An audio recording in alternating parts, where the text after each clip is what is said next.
Los siguientes incidentes figuran en expedientes reales. Son investigaciones auténticas sobre ovnis.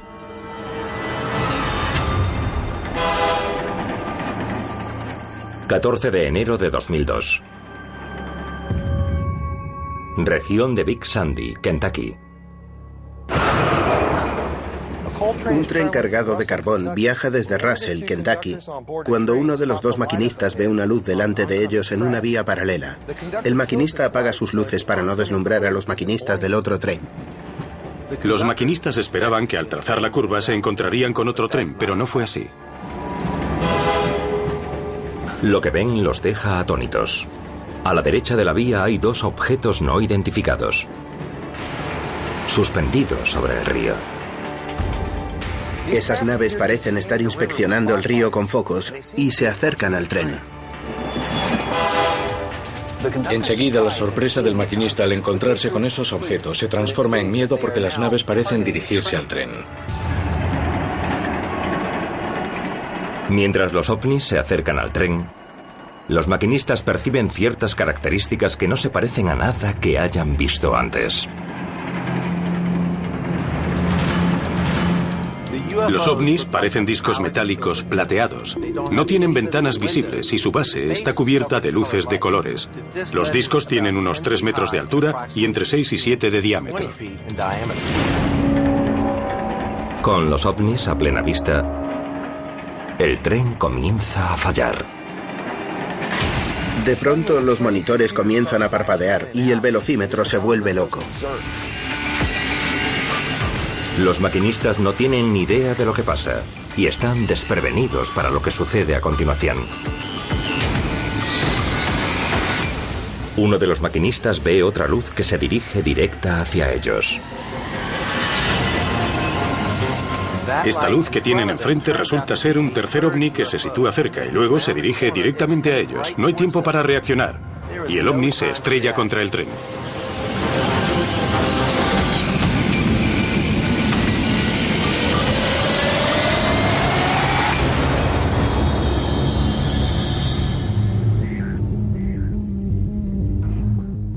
¿Perseguían a propósito aquellos ovnis al tren? ¿O fue simple curiosidad con resultados desastrosos? Los archivos de Hangar 1 contienen cientos de expedientes sobre ovnis que parecen tener como blanco a objetos e individuos específicos. Te preguntas si te eligieron a ti. ¿Fue un hecho fortuito o fue algo dirigido personalmente contra mí? ¿Es posible que algunas personas estén en el punto de mira de los ovnis? ¿Será usted el próximo? MUFON nos abre sus casos más escalofriantes.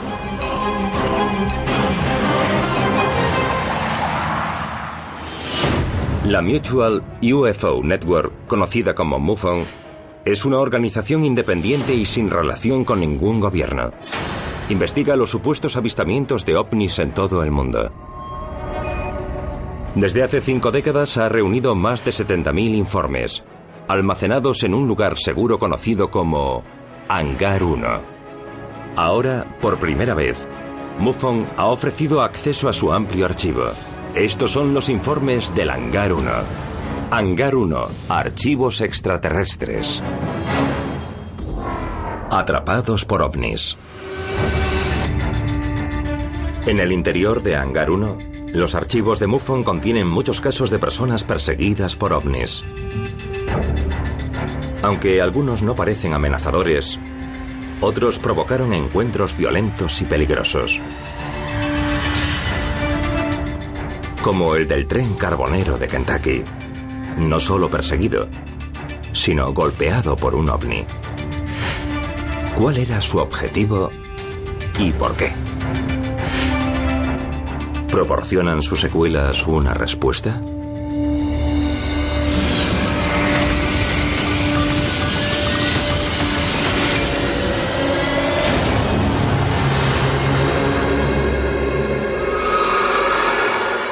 Cuando el ovni impacta contra el tren, los maquinistas temen por sus vidas. Oyen arañazos metálicos, pero el tren sigue avanzando a gran velocidad hasta que por fin para 3 kilómetros más adelante. El tren sufre daños importantes debido al impacto. Los maquinistas alzan la vista y ven que los otros dos ovnis siguen flotando en la distancia. Y se preguntan si esas cosas regresarán para atacarlos de nuevo.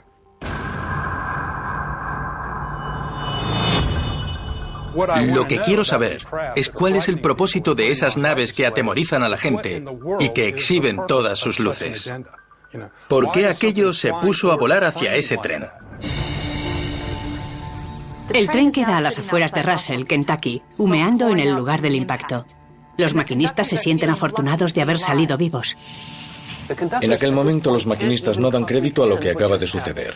Un ovni acaba de estrellarse contra su tren. Al ver a los dos ovnis flotar a lo lejos, los maquinistas se preparan para un posible segundo ataque. Pero de repente, los dos primeros ovnis se desvanecen.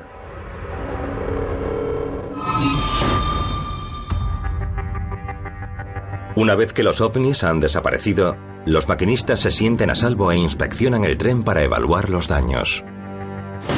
La segunda locomotora estaba totalmente siniestrada y humeaba, y los vagones parecían haber recibido un martillazo tremendo. Parece mentira que un encuentro con un ovni pueda ocasionar una destrucción así. Sin embargo, en su inspección inicial, los maquinistas no encuentran restos del ovni. Los maquinistas no tienen ni idea del motivo del ataque y se sienten perplejos porque ¿qué nave puede salir intacta después de chocar contra un tren? Los maquinistas llaman a su coordinador en Jacksonville, Florida, para informar del suceso. El coordinador les ordena que intenten llegar al depósito de Paintsville, una estación que ya no está en uso. Los maquinistas se dirigen a la estación abandonada, pero cuando llegan, se quedan atónitos.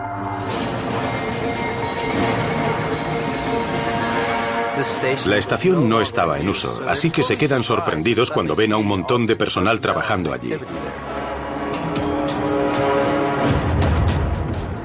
En cuanto llegan a la estación, un ejército de operarios comienza a desguazar el tren. Solo faltan los encargados de la línea, de los que no hay rastro.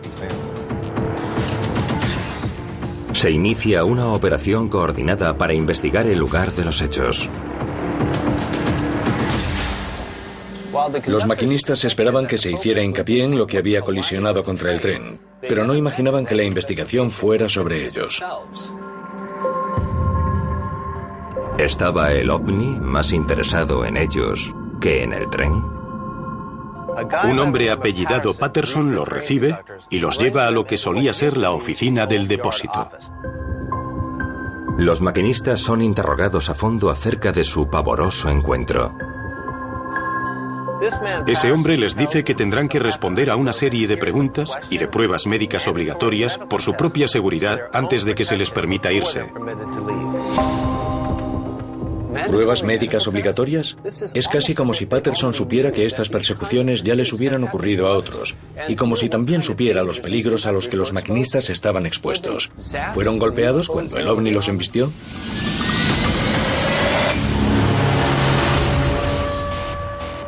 ¿Eran los maquinistas el blanco de los ovnis?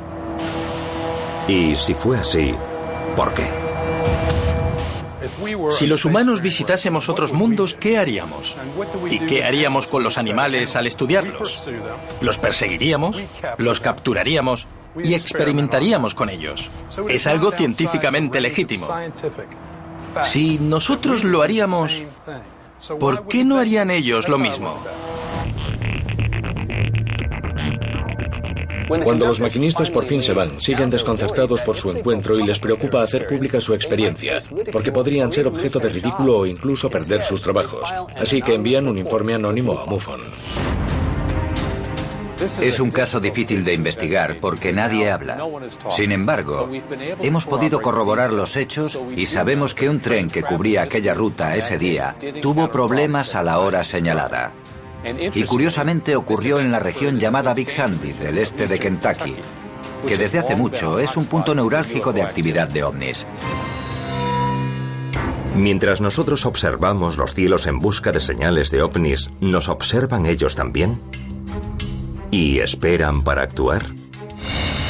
¿Y hay pautas repetidas entre los casos de individuos perseguidos por estas naves?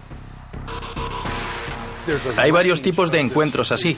Hay personas que se sienten agredidas y creen que fueron blancos escogidos de los ovnis. Es algo terrorífico y al final te preguntas, ¿por qué yo?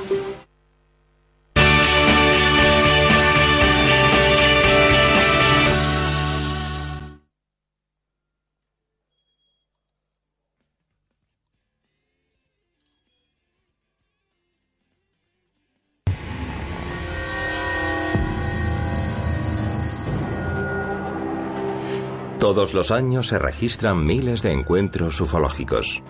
En muchos de ellos, los testigos afirman que fueron perseguidos por objetos volantes agresivos.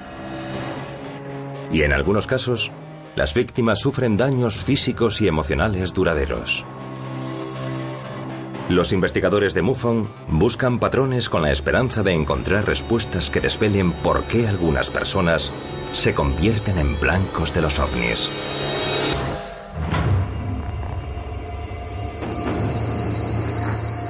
Primavera de 1995. Wedowee, Alabama. A las 7 de la tarde, 6 mujeres se dirigen a su partida semanal de bingo en Anniston, al norte de la localidad de Wedowee, en Alabama. Barbara Smith, auxiliar de enfermería jubilada de 62 años, está en una furgoneta con 5 feligresas más de su parroquia. Smith y sus amigas realizan este trayecto a Anniston cada semana, así que están familiarizadas con él. Cuando pasan por una granja avícola, ven una gran luz sobre el edificio que no habían visto nunca. Justo cuando una de las testigos comenta que el dueño de la granja debe de haber instalado una iluminación nueva, la luz comienza a moverse. De pronto, esa luz que todas han visto se transforma en una esfera luminosa en movimiento. La esfera se traslada hacia la carretera y se coloca al lado de la furgoneta.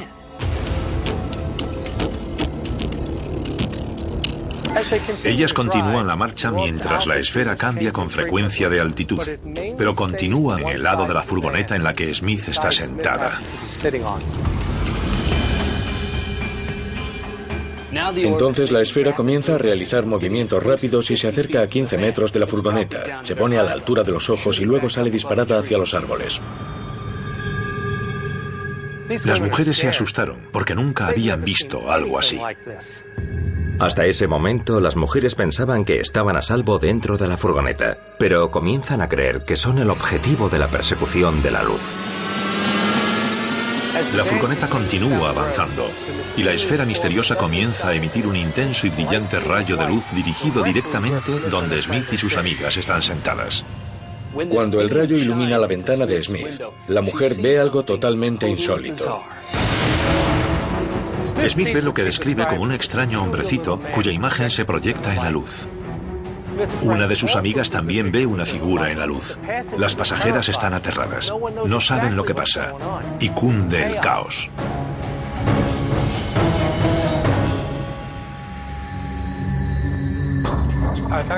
Yo viví algo muy parecido. Cuando vimos la nave, parecía que venía directa a por nosotros. Es algo terrorífico y al final te preguntas, ¿por qué yo? La persecución se prolonga varios kilómetros más, hasta que la furgoneta llega a un cruce. Cuando llegan al cruce, la luz desaparece igual de rápida que había aparecido.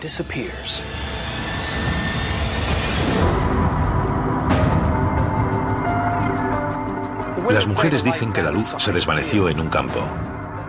Smith afirma que la luz se alzó en el cielo trazando un ángulo pronunciado y que dejó una estela tras ella.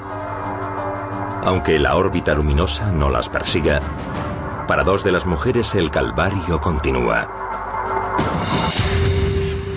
Ahora ocurre algo aún más increíble. A la mañana siguiente, Smith tiene unas marcas circulares oscuras en sus mejillas y ampollas en los ojos que han cambiado de color. Habían sido marrones toda su vida, pero ahora uno es azul y el otro es verde. Durante las 3 semanas siguientes sufre migrañas constantes.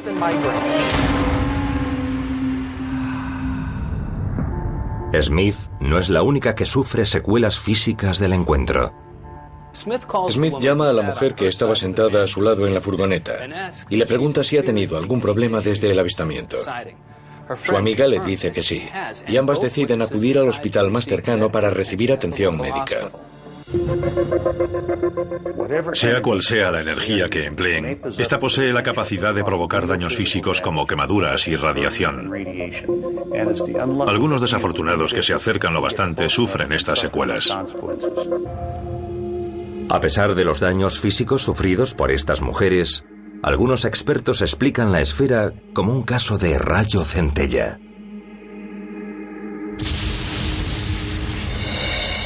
Una centella es un fenómeno atmosférico peculiar que todavía no entendemos totalmente.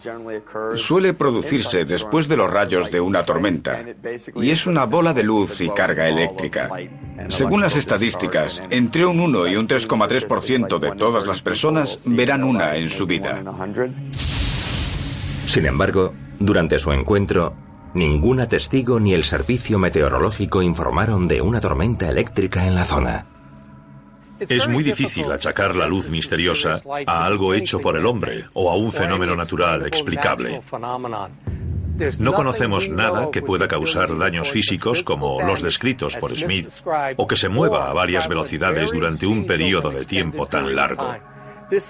Esa nave esférica extraña persiguió a la furgoneta a propósito. Y es imposible explicar a los seres que las mujeres vieron dentro de la luz. Sin duda, el objeto parecía creado por alguna forma de inteligencia superior. Relatos como estos resultan aterradores y hacen que te preguntes cuántos encuentros así se habrán producido y cuántas personas no lo habrán contado por miedo al ridículo o a otras repercusiones. También cabe preguntarse si te ocurre una vez, ¿podría ocurrirte de nuevo? Las investigaciones de MUFON revelan que el objetivo no solo son individuos, sino también familias enteras.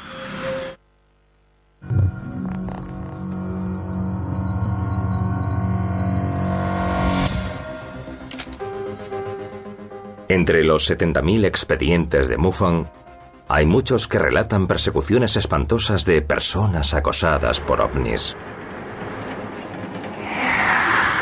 ¿Es posible que algunos ovnis coloquen en su blanco a individuos particulares? Y si es así, ¿por qué? Un expediente revela las experiencias extraordinarias de una familia de Nueva Inglaterra que lleva décadas siendo perseguida por ovnis.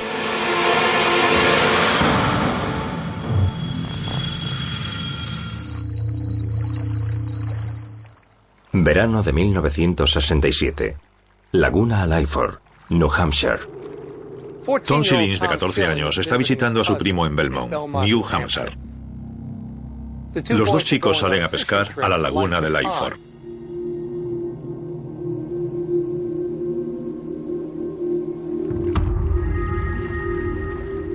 Los chicos están pescando bagres con sus tíos en una laguna cerca de Belmont. Una espesa niebla se alza unas decenas de metros sobre el agua. A medida que la niebla se hace más espesa, Tom se da cuenta de que todo queda en silencio, como la calma antes de la tormenta.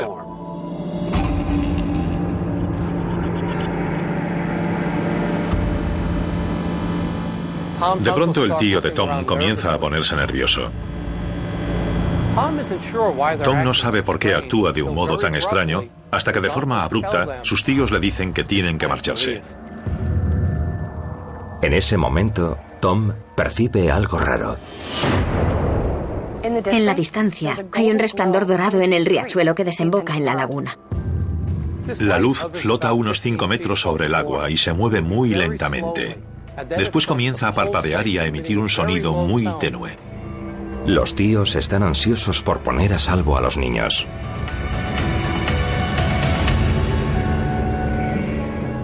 Los tíos pilotan la lancha lo más rápido posible.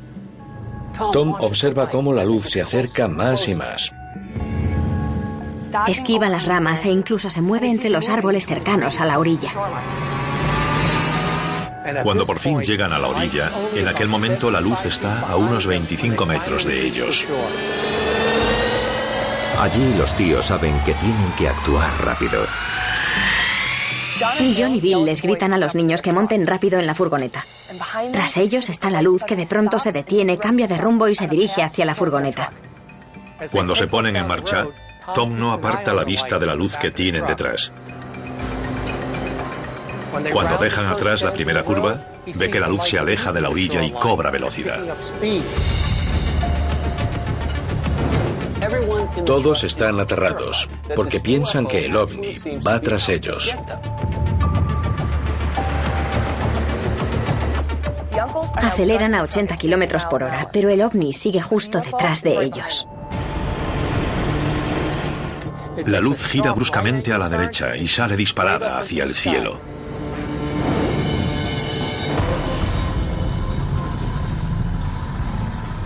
Todos los ocupantes de la furgoneta respiran aliviados.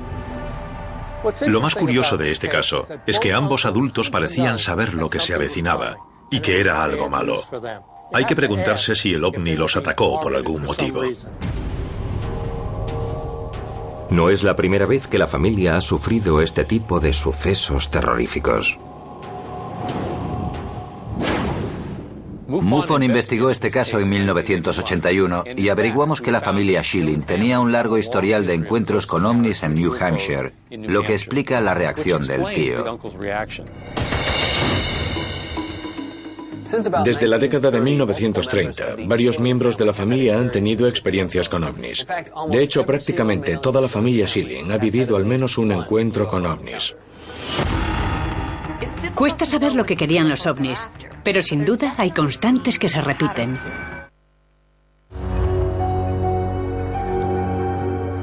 Los archivos de Hangar 1 contienen muchos casos sensacionales de persecuciones de personas y vehículos por ovnis.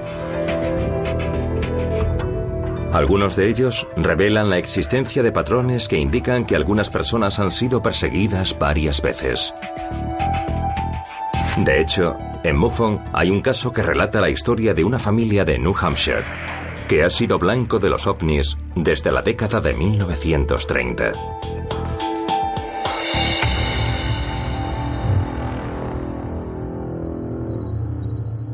Verano de 1969. Belmont, New Hampshire. En una húmeda noche de verano, Sam Schilling conduce a lo loco por los caminos de tierra que hay detrás de la casa de su tío en Belmont. Sam enciende la radio y apaga las luces delanteras, así que conduce iluminado solamente por la luz de la luna llena. Sam gira a la izquierda y ve una luz tenue delante en una arboleda. Parece un resplandor situado a unos 15 metros de distancia. De pronto se produce una interferencia en la radio del coche de Sam. El sonido es como el de superposición de ondas y cada vez suena más alto. Sam gira rápidamente a unos 45 kilómetros por hora. En ese momento el ruido de la radio de su coche es insoportable. Sam gira y lo que ve le deja impactado. Flotando sobre el camino y cruzándolo, hay un objeto con forma de puro, de 15 metros de largo.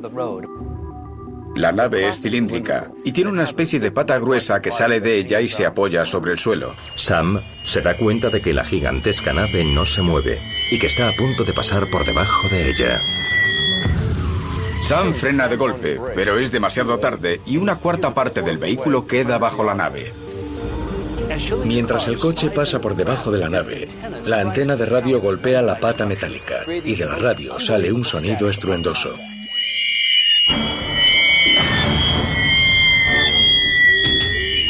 Sam intenta dar marcha atrás, pero no puede meter la marcha. Sigue moviendo la palanca de cambio hasta que por fin logra dar marcha atrás y saca la antena antes de que el coche se detenga. Al instante cesan los ruidos de interferencias, pero Schilling queda atrapado bajo el ovni. Sam ve cómo las luces parpadeantes de la nave se aproximan a él. Sam es presa del pánico. Sabe que está atrapado por algún tipo de ovni. No quiere salir del coche y quedar a merced de ese aparato gigantesco. Todo esto se le pasa por la cabeza en un instante y piensa, se acabó, aquí es donde voy a morir. Las luces del ovni parpadean con más brillo e intensidad. Mira por la ventanilla para ver qué diantres es ese objeto. De repente, Sam siente un gran calor a través del parabrisas. Oye un chirrido agudo que suena como una sierra de mesa. El parabrisas de Sam está a 1 metro de la base del ovni. Sam ve una luz brillante y parpadeante en el fondo de la nave, tan cegadora como la llama de un soplete. De pronto el ovni comienza a moverse. Sam decide escapar. Salta del coche y sale corriendo justo cuando unas oleadas de aire abrasador salen de la base del ovni.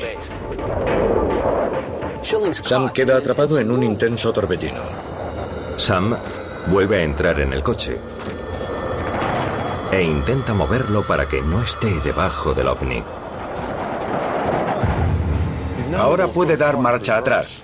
El coche gira marcha atrás, se desplaza unos 13 metros y se queda parado. Entonces, la brillante luz de la base del ovni vuelve a encenderse 1 o 2 segundos. Se produce un resplandor cegador y el ovni se desvanece.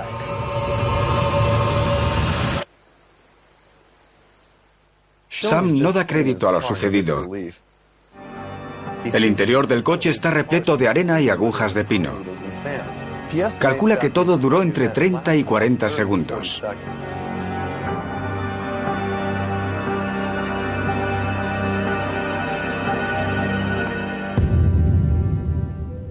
Al día siguiente, el tío de John va al arenal para ver si hay restos del incidente, pero solo encuentran 3 ramas y unos abedules pequeños inclinados por la ráfaga del ovni. También encuentran una depresión circular de unos 36 a 41 centímetros de diámetro y 10 de profundidad, en el punto donde se apoyaba la pata mecánica. La familia Schilling se pregunta por qué han sido blanco de los ovnis una vez más. Me parece que fue un intento de abducción. Esos seres eligen a sus víctimas al azar. Creo que les gusta que no sepamos quiénes son. Existen casos en los que familias enteras, durante generaciones, han experimentado este tipo de encuentros en sus vidas. Lo increíble para mí y para otros investigadores es que a diario recibimos cientos de correos electrónicos de gente que quiere hablar y contarnos sus experiencias, con pelos y señales. Es gente que está profundamente asustada. Pero ¿a qué temen estos testigos? Es bastante posible que los casos de los maquinistas, las señoras y la familia Schilling formen parte de un plan fallido para abducirlos. ¿Indica este caso que el objetivo final de algunas de estas persecuciones es la abducción? ¿O podría ser otra cosa?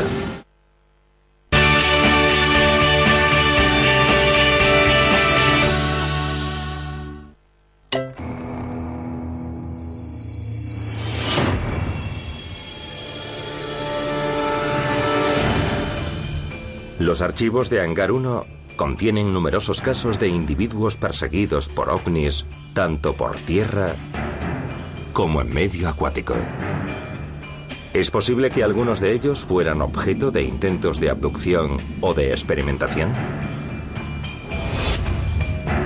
En otros casos, el objetivo de los ovnis continúa siendo desconocido.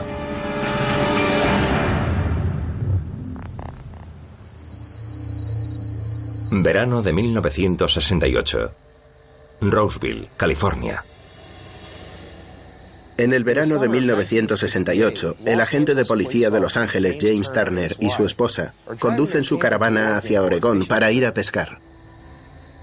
Justo después de medianoche, James llega a una carretera solitaria y ve una potente luz blanca en el cielo que avanza a la par que la caravana. La luz que James ve a lo lejos parece un gálibo de aterrizaje de un avión, pero de repente la luz comienza a subir y bajar de una forma imposible. La extraña luz continúa persiguiendo a la caravana en la carretera. James no pierde de vista esa luz tan rara y ve que hay 3 más a su derecha y a su izquierda. Y todas avanzan a la par que su caravana. James tiene una mala sensación y piensa que se trata de una nave inteligente que está siguiendo a propósito a la caravana, pero no sabe por qué. Entonces despierta a su esposa para enseñarle las luces, porque no se trata de aviones normales. La esposa de James no se cree la historia hasta que una de las luces comienza a moverse directamente hacia ellos.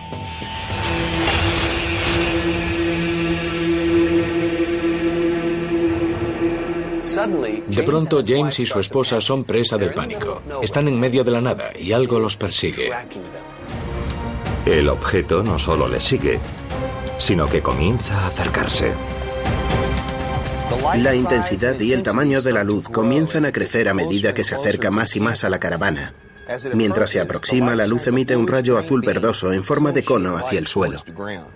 Asustado, James para la caravana en una cuneta y la deja con las luces y el motor encendidos. James y su esposa observan aterrorizados cómo el ovni se dirige directamente hacia ellos. La luz sigue moviéndose hacia la caravana, hasta que los Turner pueden ver toda la nave. El ovni tiene forma de puro y una longitud de 12 a 15 metros. En sus extremos tiene algo que parecen motores. No tiene alas ni cola. No es un avión convencional. La velocidad del objeto es demasiado baja para tratarse de un avión normal. Su vuelo se parece más al de un helicóptero y no suena como un helicóptero o un avión. Su sonido es más bien un silbido. Sin dudarlo, James sale de la caravana para verlo mejor. Lentamente el ovni sobrevuela la caravana. Es enorme. James puede verlo muy bien y nota que el rayo verde azulado sigue brillando sobre el suelo y que ocupa un área de 12 a 15 metros de diámetro. Para su tranquilidad, el ovni parece perder su interés en ellos y queda flotando sobre la carretera hasta que desaparece por encima de los árboles. James no da crédito a lo que acaba de ver. Su esposa y él intentan comprender lo que ha pasado, pero no encuentran explicación.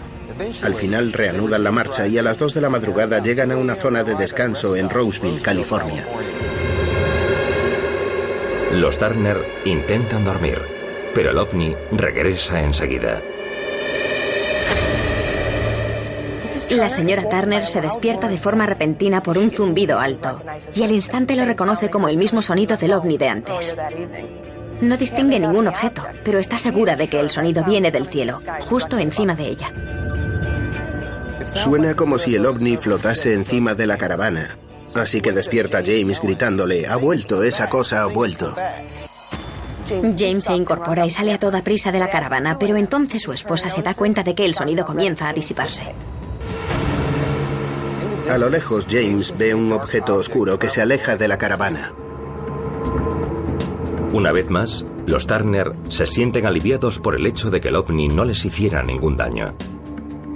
Durante el resto de su viaje a Oregón, no se produce ningún encuentro más.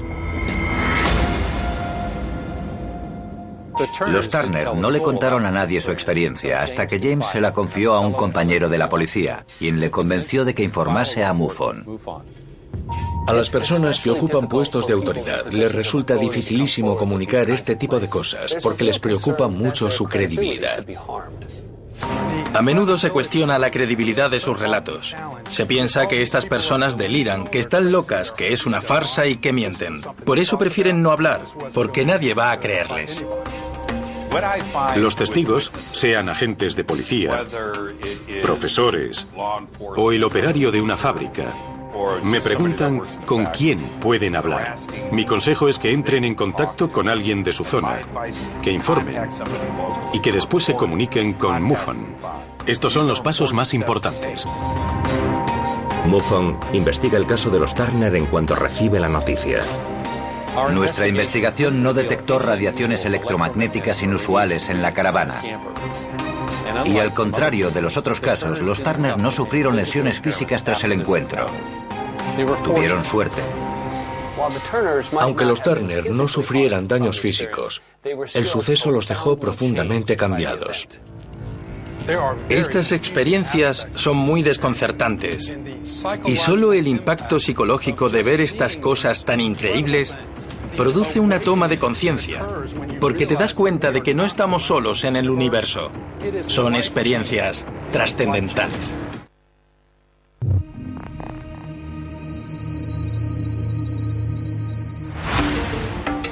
En Hangar 1, los expedientes de MUFON de persecuciones de ovnis revelan la existencia de patrones que sugieren que los ovnis eligen a individuos específicos.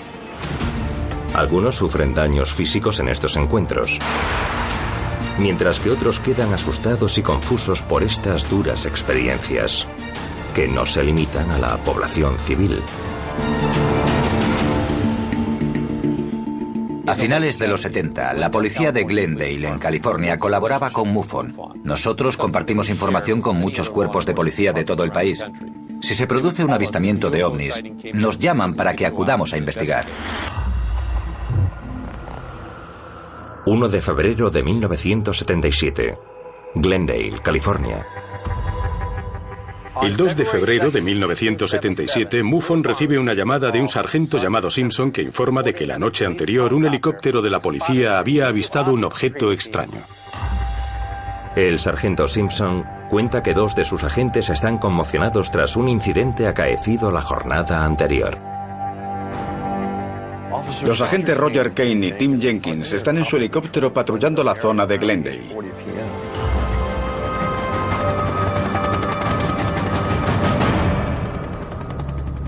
A las 8:40 el agente Kane avista algo que parece una aeronave de ala fija. Ambos agentes quedan asombrados por el extraño comportamiento del objeto. La aeronave vuela muy baja, a unos 65 metros debajo del helicóptero, y rápida, a 150 kilómetros por hora. Los helicópteros vuelan a algo más de 100 kilómetros por hora, así que aquello iba disparado. Persiguen a la nave porque nada debería volar tan bajo y deprisa sobre una zona poblada. Tiene una luz brillante amarilla como única luz de navegación identificable. Enseguida se dan cuenta de que no es una aeronave normal. Tras años en el cuerpo, estos agentes saben reconocer las luces de navegación. La mayoría son gálibos, rojos o blancos, y son fácilmente reconocibles. Pero aquella luz no se le parece en nada.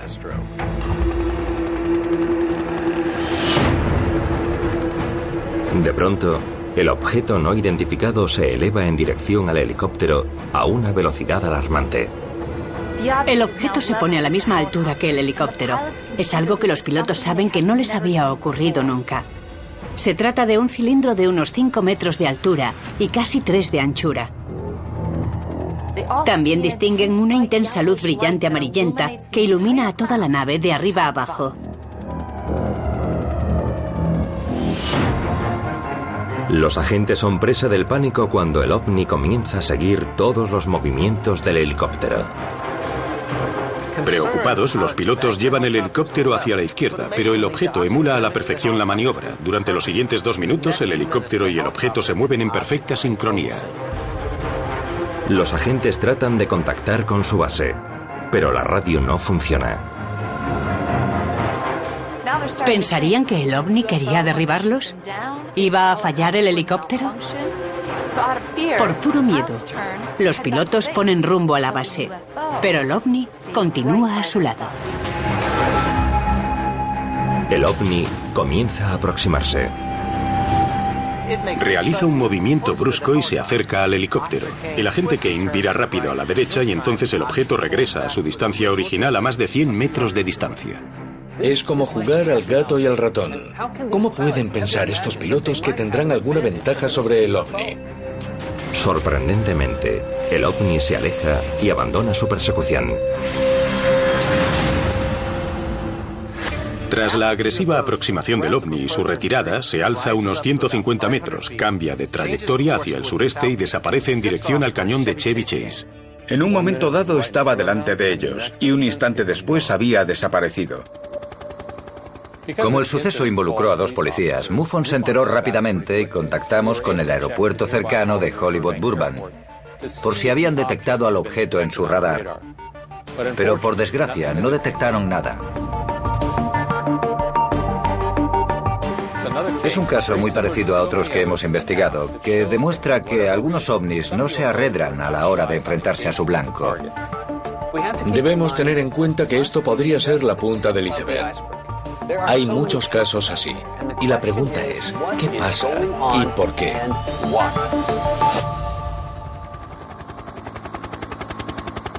¿Forman estos casos parte de una estrategia más compleja? ¿Están relacionados con las abducciones? ¿O podría ser algo totalmente distinto? Es perfectamente concebible que los extraterrestres persigan varios objetivos distintos. De los seres que nos visitan, no todos son científicos benevolentes. Podrían ser los equivalentes a un adolescente de excursión o que sale a jugar con los gatos del vecindario o algo así. Estas actividades podrían no estar aceptadas, al contrario que las otras más benevolentes que personas como yo hemos presenciado. En los archivos de MUFON hay casos de persecuciones espeluznantes. ¿Son estos encuentros fortuitos o seleccionan los ovnis a algunos individuos? ¿Tienen por objeto causar daños físicos? ¿O quizás se propongan contactar con ciertas personas para abducirlas? ¿O simplemente estarán jugando con nosotros como si fueran simples gamberros? Sea cual sea el motivo, con suerte usted nunca estará en el punto de mira de un ovni.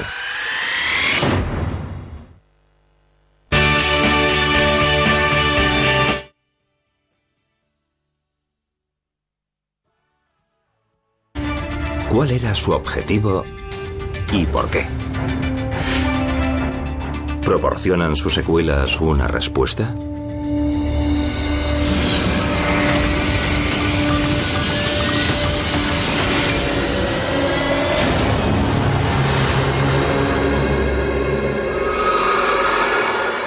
Cuando el ovni impacta contra el tren, los maquinistas temen por sus vidas. Oyen arañazos metálicos, pero el tren sigue avanzando a gran velocidad hasta que por fin para 3 kilómetros más adelante. El tren sufre daños importantes debido al impacto. Los maquinistas alzan la vista y ven que los otros dos ovnis siguen flotando en la distancia. Y se preguntan si esas cosas regresarán para atacarlos de nuevo.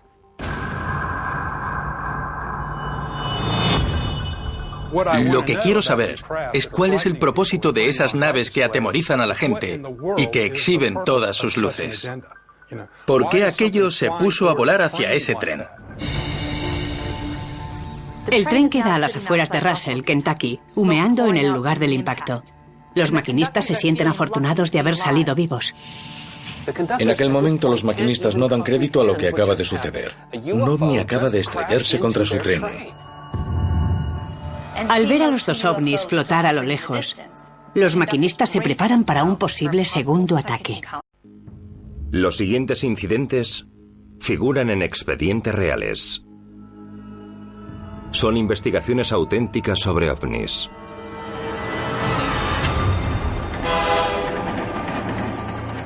...14 de enero de 2002... Región de Big Sandy, Kentucky. Un tren cargado de carbón viaja desde Russell, Kentucky, cuando uno de los dos maquinistas ve una luz delante de ellos en una vía paralela. El maquinista apaga sus luces para no deslumbrar a los maquinistas del otro tren. Los maquinistas esperaban que al trazar la curva se encontrarían con otro tren, pero no fue así. Lo que ven los deja atónitos. A la derecha de la vía hay dos objetos no identificados, suspendidos sobre el río. Esas naves parecen estar inspeccionando el río con focos y se acercan al tren. Enseguida, la sorpresa del maquinista al encontrarse con esos objetos se transforma en miedo porque las naves parecen dirigirse al tren. Mientras los ovnis se acercan al tren, los maquinistas perciben ciertas características que no se parecen a nada que hayan visto antes. Los ovnis parecen discos metálicos plateados. No tienen ventanas visibles y su base está cubierta de luces de colores. Los discos tienen unos 3 metros de altura y entre 6 y 7 de diámetro. Con los ovnis a plena vista, el tren comienza a fallar.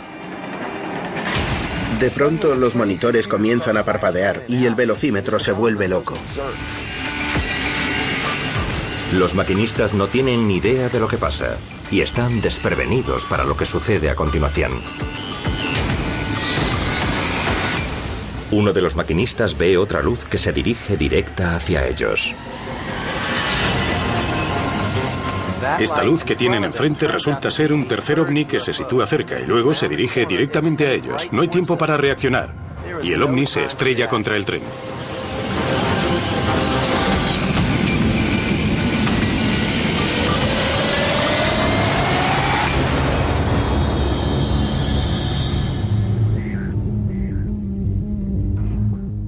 ¿Perseguían a propósito aquellos ovnis al tren?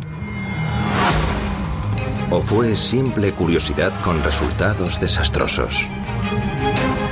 Los archivos de Hangar 1 contienen cientos de expedientes sobre ovnis que parecen tener como blanco a objetos e individuos específicos. Te preguntas si te eligieron a ti. ¿Fue un hecho fortuito o fue algo dirigido personalmente contra mí? ¿Es posible que algunas personas estén en el punto de mira de los ovnis? ¿Será usted el próximo? MUFON nos abre sus casos más escalofriantes.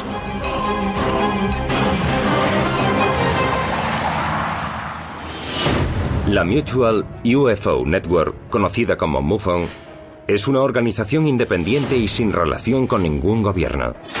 Investiga los supuestos avistamientos de ovnis en todo el mundo. Desde hace 5 décadas ha reunido más de 70.000 informes, almacenados en un lugar seguro conocido como Hangar 1. Ahora, por primera vez, MUFON ha ofrecido acceso a su amplio archivo. Estos son los informes del Hangar 1. Hangar 1, archivos extraterrestres. Atrapados por ovnis.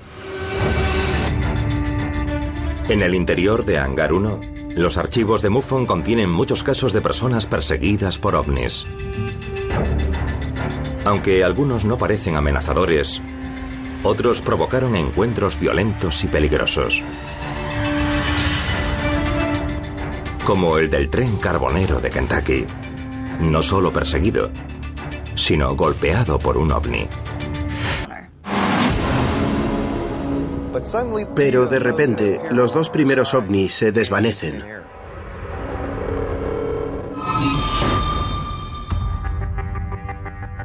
Una vez que los ovnis han desaparecido, los maquinistas se sienten a salvo e inspeccionan el tren para evaluar los daños. La segunda locomotora estaba totalmente siniestrada y humeada, y los vagones parecían haber recibido un martillazo tremendo. Parece mentira que un encuentro con un ovni pueda ocasionar una destrucción así. Sin embargo, en su inspección inicial, los maquinistas no encuentran restos del ovni. Los maquinistas no tienen ni idea del motivo del ataque y se sienten perplejos porque ¿qué nave puede salir intacta después de chocar contra un tren? Los maquinistas llaman a su coordinador en Jacksonville, Florida, para informar del suceso. El coordinador les ordena que intenten llegar al depósito de Paintsville, una estación que ya no está en uso. Los maquinistas se dirigen a la estación abandonada, pero cuando llegan, se quedan atónitos.